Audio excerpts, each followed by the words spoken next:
El extraño, Howard Philip Lovecraft. Infeliz es aquel a quien sus recuerdos infantiles solo traen miedo y tristeza. Desgraciado aquel que vuelve la mirada hacia horas solitarias en vastos y lúgubres recintos de cortinados marrones y alucinantes hileras de antiguos volúmenes, o hacia pavorosas vigilias a la sombra de árboles descomunales y grotescos, cargados de enredaderas que agitan silenciosamente en las alturas sus ramas retorcidas. Tal es lo que los dioses me destinaron, a mí, el aturdido, el frustrado, el estéril, el arruinado. Sin embargo, me siento extrañamente satisfecho y me aferro con desesperación a esos recuerdos marchitos cada vez que mi mente amenaza con ir más allá, hacia el otro.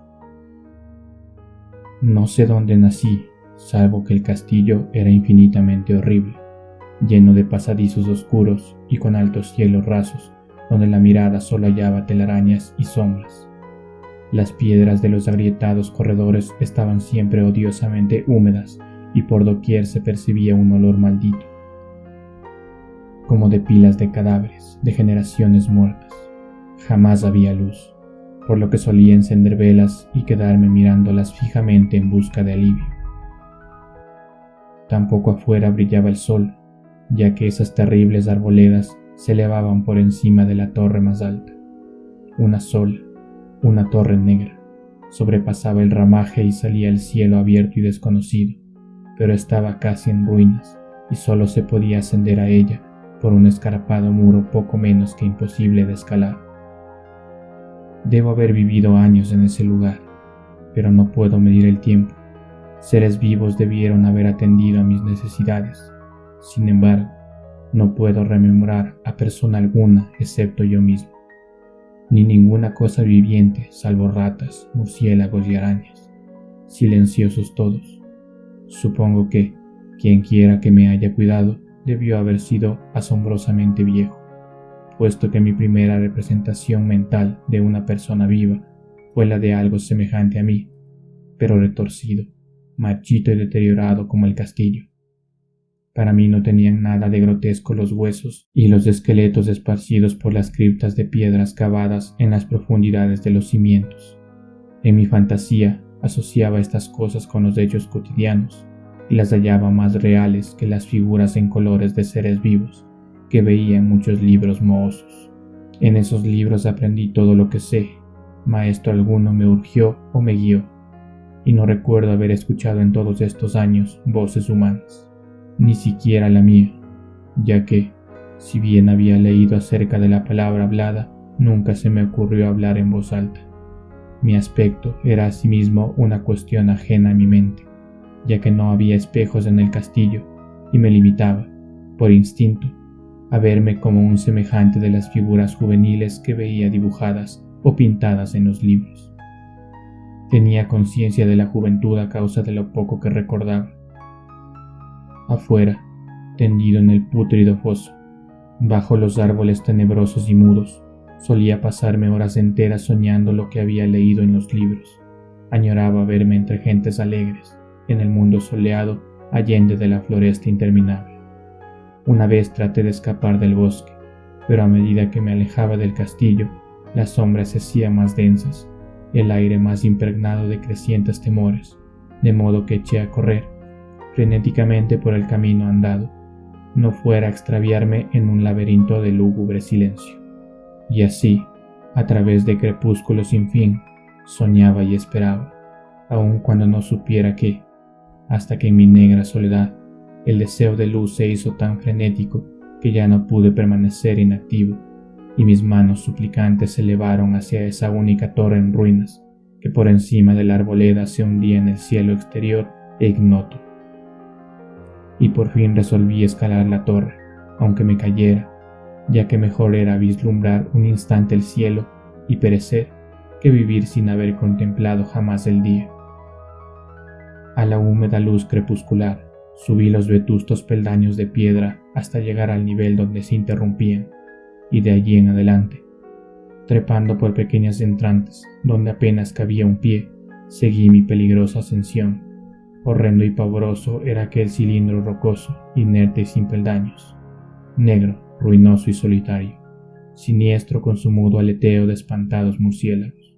Pero más horrenda aún era la lentitud de mi avance, ya que por más que trepase, las tinieblas que me envolvían no se disipaban, y un frío nuevo, como de moho venerable y embrujado, me invadió. Tiritando de frío, me preguntaba por qué no llegaba la claridad, y, de haberme atrevido, habría mirado hacia abajo. Se me antojó que la noche había caído de pronto sobre mí, y en vano tanteé con la mano libre en busca del antepecho de alguna ventana, por el cual espiar hacia afuera y arriba, y calcular a qué altura me encontraba. De pronto, al cabo de una interminable y espantosa ascensión a ciegas por aquel precipicio cóncavo y desesperado, sentí que la cabeza tocaba algo sólido. Supe entonces que debía haber ganado la terraza, o, cuando menos, alguna clase de piso. Alcé la mano libre y, en la oscuridad, palpé un obstáculo, descubriendo que era de piedra e inamovible. Luego vino un mortal rodeo a la torre, aferrándome de cualquier soporte que su viscosa pared pudiera ofrecer, hasta que finalmente mi mano, tanteando siempre, halló un punto donde la valla cedía y reanudé la marcha hacia arriba, empujando la losa o puerta con la cabeza, ya que utilizaba ambas manos en mi cauteloso avance. Arriba no apareció luz alguna y, a medida que mis manos iban más y más alto, supe que por el momento mi ascensión había terminado, ya que la puerta daba una abertura que conducía a una superficie plana de piedra, de mayor circunferencia que la torre inferior, sin duda el piso de alguna elevada y espaciosa cámara de observación. Me deslicé sigilosamente por el recinto, tratando que la pesada losa no volviera a su lugar, pero fracasé en mi intento. Mientras yacía exhausto sobre el piso de piedra, oía el alucinante eco de su caída, pero con todo tuve la esperanza de volver a levantarla cuando fuese necesario. Creyéndome ya a una altura prodigiosa, muy por encima de las odiadas ramas del bosque, me incorporé fatigosamente y tanteé la pared en busca de una ventana que me permitiese mirar por primera vez el cielo y esa luna y esas estrellas sobre las que había leído. Pero ambas manos me decepcionaron, ya que todo cuanto hallé fueron amplias estanterías de mármol cubiertas de aborrecibles cajas oblongas de inquietante dimensión. Más reflexionaba y más me preguntaba qué extraños secretos podía albergar aquel alto recinto construido a tan inmensa distancia del castillo subyacente. De pronto mis manos tropezaron inesperadamente con el marco de una puerta, del cual colgaba una plancha de piedra de superficie rugosa a causa de las extrañas incisiones que la cubrían. La puerta estaba cerrada, pero haciendo un supremo esfuerzo, superé todos los obstáculos y la abrí hacia adentro. Hecho esto, me invadió el éxtasis más puro jamás conocido.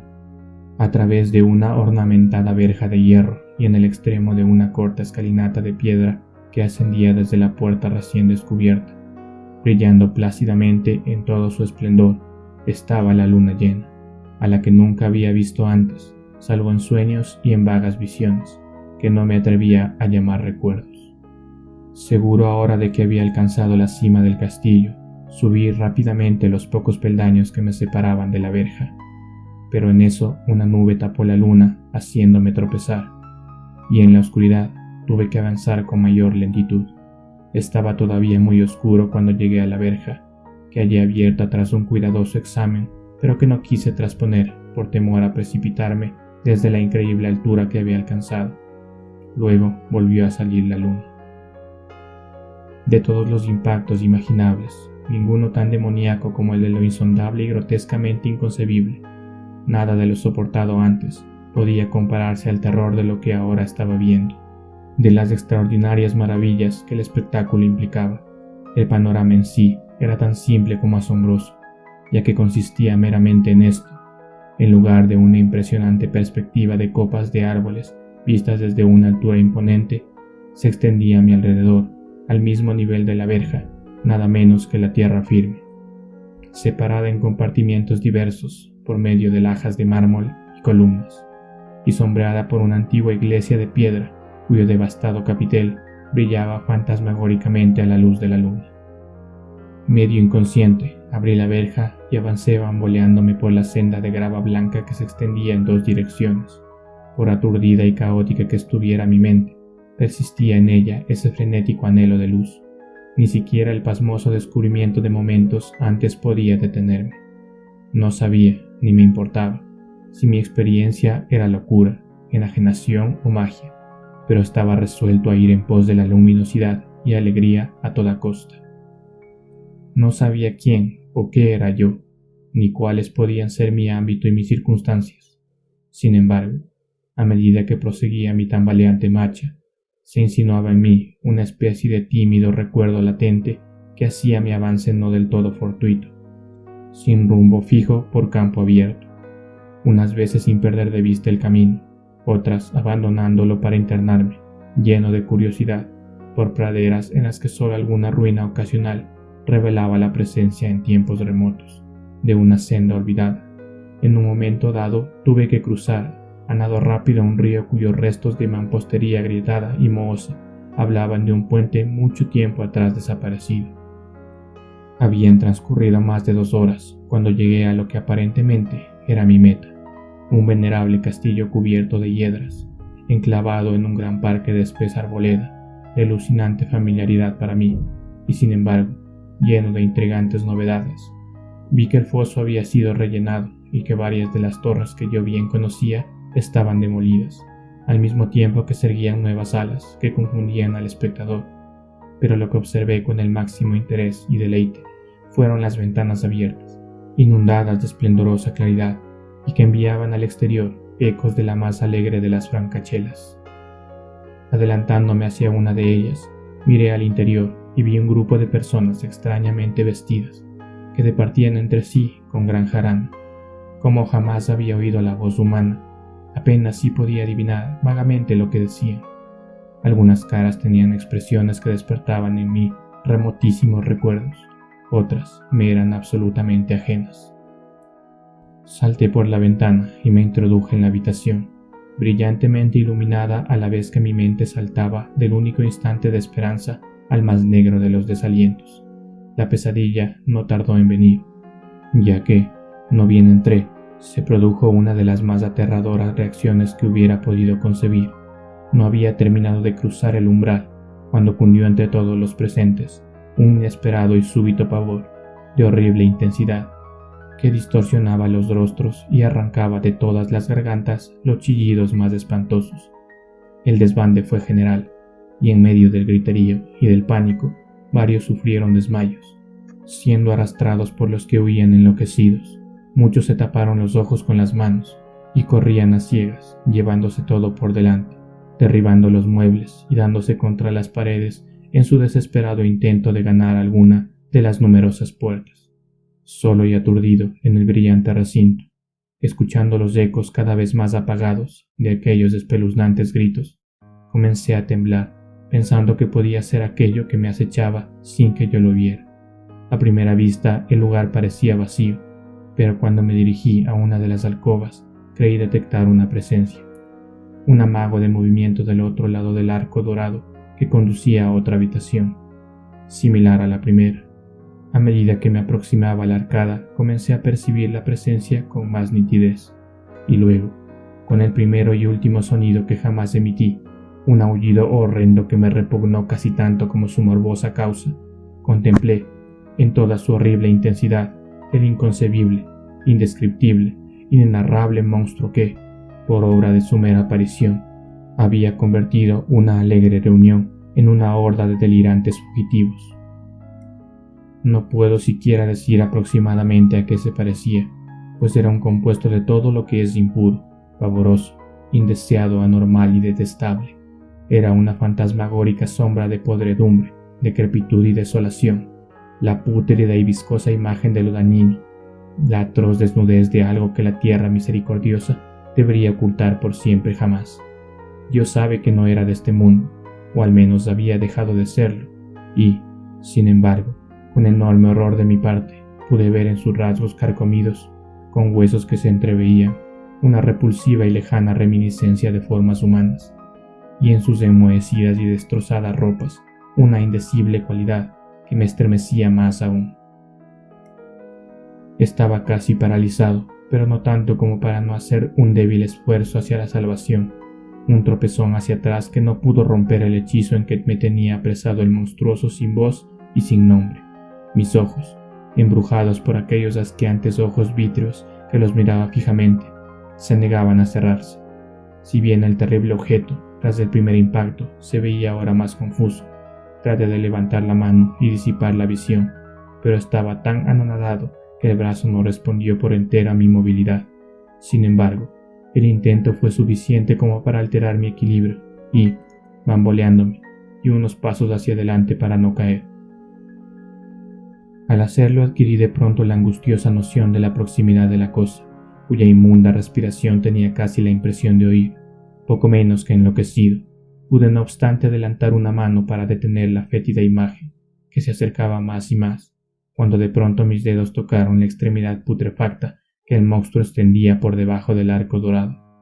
No chillé, pero todos los satánicos vampiros que cabalgaban en el viento de la noche lo hicieron por mí, a la vez que dejaron caer en mi mente una avalancha de anonadantes recuerdos. Supe en ese mismo instante todo lo ocurrido. Recordé hasta más allá del terrorífico castillo y sus árboles.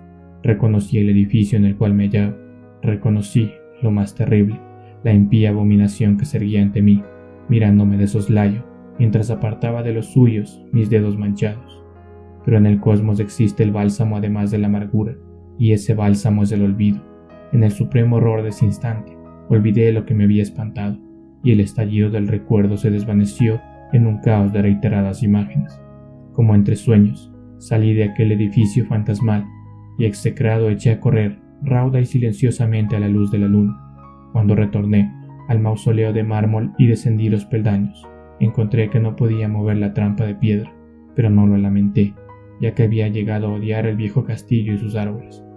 Ahora cabalgo junto a los fantasmas, burlones y cordiales, al viento de la noche, y durante el día juego entre las catacumbas de Nefrecá, en el recóndito y desconocido valle de Adot, a orillas del Nilo. Sé que la luz no es para mí, salvo la luz de la luna, sobre las tumbas de roca de Neb, como tampoco es para mí la alegría, salvo las innominadas fiestas de Nitocris, bajo la gran pirámide, y, sin embargo, en mi nueva y salvaje libertad, agradezco casi la amargura de la alienación, pues aunque el olvido me ha dado la calma, no por eso ignoro que soy un extranjero, un extraño a este siglo y a todos los que aún son hombres.